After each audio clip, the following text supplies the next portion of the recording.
In the process of writing this book and researching, um, did you learn anything new about growing up, about your father, about your situation?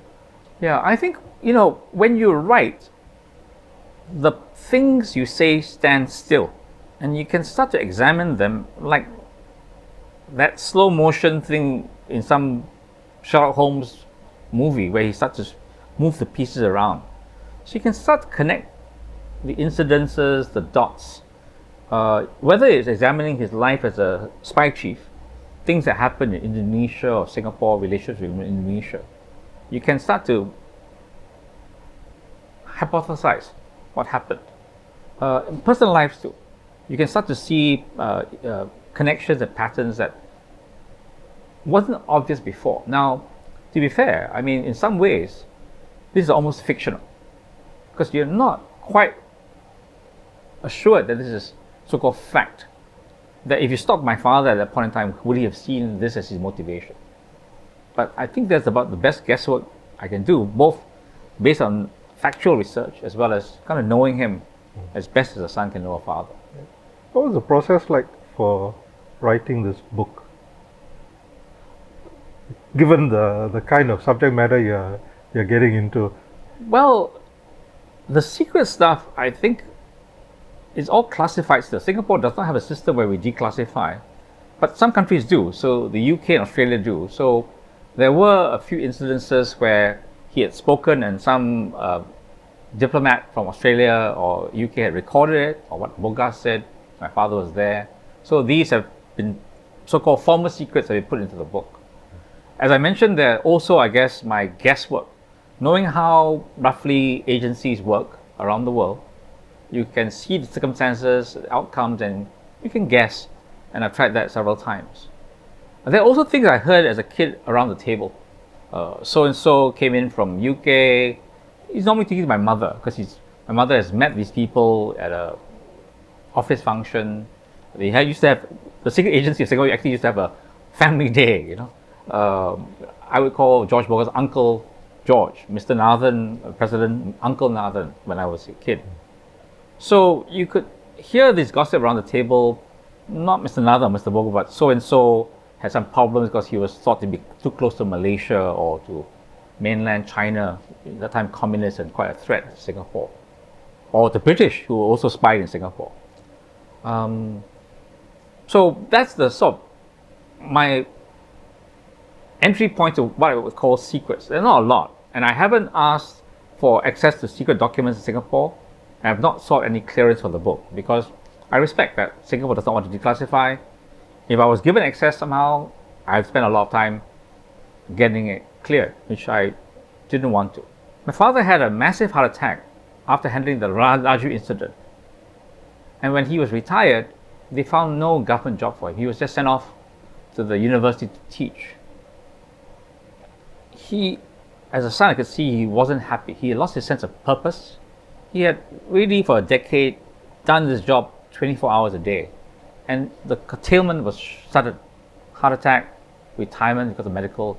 He was 42.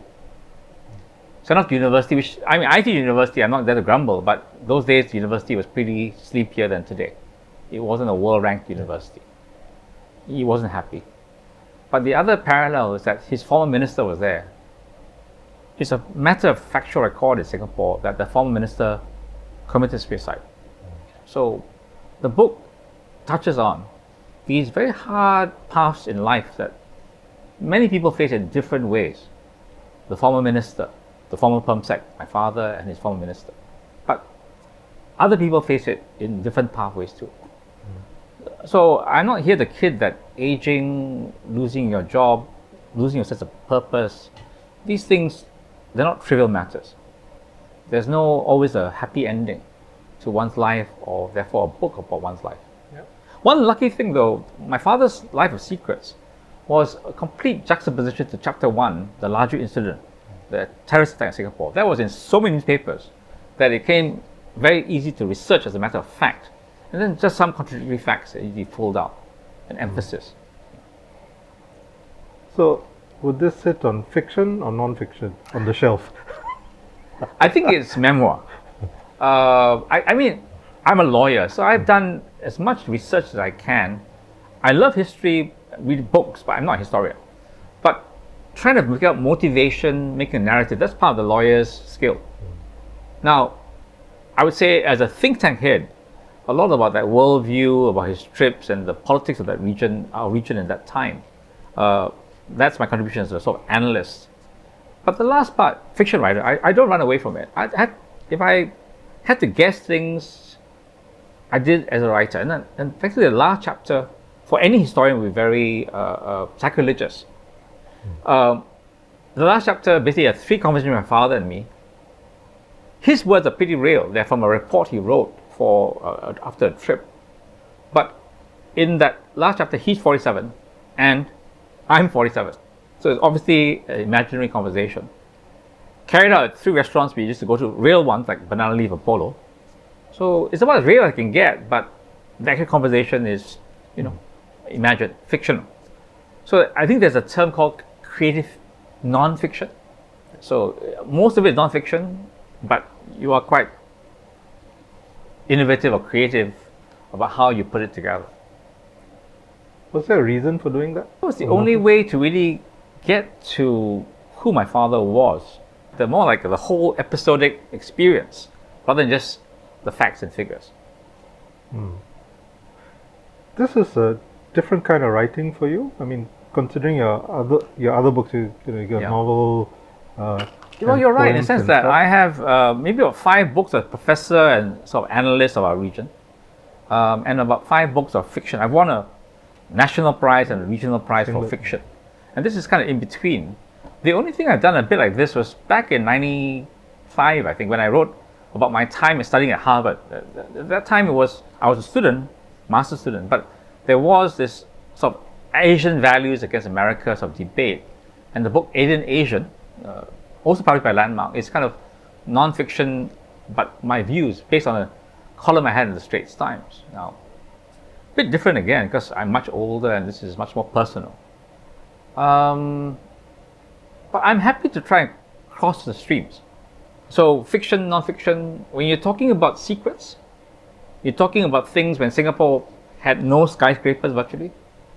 You're talking about things that, you were a kid, you saw things differently because you're a kid.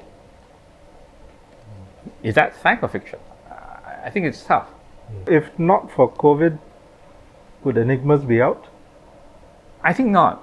The year before COVID, I traveled, I think 120 days, mostly on work. And my trips aren't long trips, so that's flying in and out a lot. 1/3 of the year. If that had carried on, I don't think I could have had the kind of focus and time to really do that. Until you fully retire, if ever. What's the most common thing to you? How are you? Do people say, I'm well? They say, busy. Almost proudly. I don't think I'm that different from other Singaporeans. We all like to be busy. We like to be relevant. And taking time off to write a book, especially if you don't know the book will ever see the light of day, that maybe seem a bit irrelevant. And you got to be quite selfish about it. Your family gathering, your work, you might have to tell everyone to go away, lock the door, and keep writing. I'm the kind of writer that in the end, I do care how much it sells because I want it to be propagated. I want people to see it that, not because I know Tay Seow Huah, very few people do. He died in 1980. His whole generation's gone or going, right? It may not even be my name because I'm not that world famous either, right? I'm not unknown. I'm big hitter enough to think that, but I'm not going to sell this book on my own. So it has to be a kind of word of mouth. But I'm kind of right at the end says, I'd like to know what the person who read it, who doesn't know my father, doesn't know me personally, did it speak to him? He may be like my son's age or in their 40s or my father's generation. Did it speak to them? I'd like to hear back from some of the readers that way. I hope I will later on when I do book talks or on social media.